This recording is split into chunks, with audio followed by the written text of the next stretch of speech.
Më falin qoftë se ata pajtohen me një kandidat që propozohet për ta votuar për arsye institucionale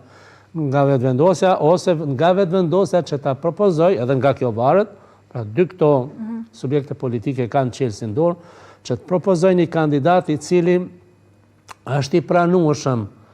për PDK-n, sepse ajo ka numrin e votave të mjaftueshme, edhe për LDK-net e tjerë, pse jo. Pra, këtu është nyja kryesore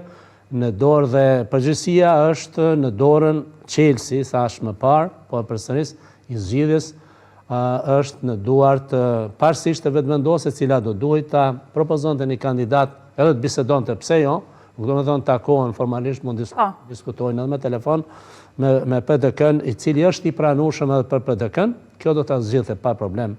ngërçin dhe thjesht do ta kishin votën dhe do ta kishin presidentin apo presidentin Nashp, ose thjesht me varianti i dytë mbetet kandidaturë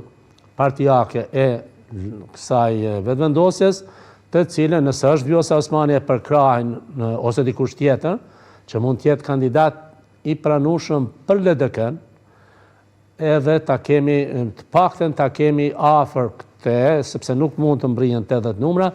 por mund të jemi afër zgjidhjes problemit gjithsesi votimit të presidentit apo presidentes, duke llogaritur eventualisht edhe ndonjë vot nga deputet vetëdijshëm, të ndërgjegjshëm,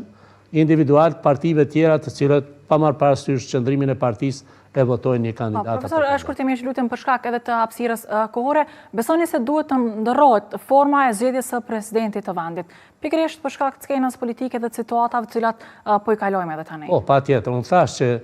kjo formulë politike gjithsesi kushtetuese që është ingranuar në kushtetutë është më tepër penguese se sa ndihmuese, dhe ajo patjetër do duhet të kaluar me ndryshimin dhe plotësimin e kushtetutës dhe zgjedhjen e presidentit drejt për drejtin nga populli. Ka pasur 2013, mos gaboj, një iniciativë pikërisht nga parlamenti, formimi i një komisioni parlamentar me ekspert për ta bërë reformën zgjedhore, pasi u zgjodh presidenti atëhershme Yahya